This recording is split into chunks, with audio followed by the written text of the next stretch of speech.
General, I take it from your remarks that the military needs to have incredible discipline and alignment on the one hand, but also as an organization needs incredible flexibility and innovation to cope with the changes that you mentioned. How do you build an organization that apparently combines those contradictory characteristics? Yeah, that's a great question. When I commanded the training and doctrine command, I struggled with a couple of things. You know, what are kind of we know what our traditional attributes are. Some of them are obvious: integrity, honor, commitment, courage, and so forth. But I always felt like there was some new attributes that we ought to pay attention to. Adaptability might be one. And then you ask yourself, how do you build an adaptable leader? Because we tend to be pretty, lockstep, left to our own devices. So actually, this could take a while. I won't go through the whole thing, but we actually looked at, if adaptability is in fact a 21st century leader attribute, how do you develop it? And then we went out to academia, out to business.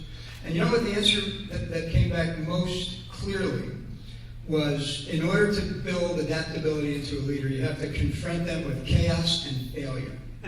Fascinating, really. Now so you think to yourself, oftentimes you bring in a group that you think is so good that you don't want to lose them. You don't want to attrit them out, and so you don't challenge them to the point of failure. And by the way, there's many young men and women in America today who have never failed because they've never been pushed to the point of failure.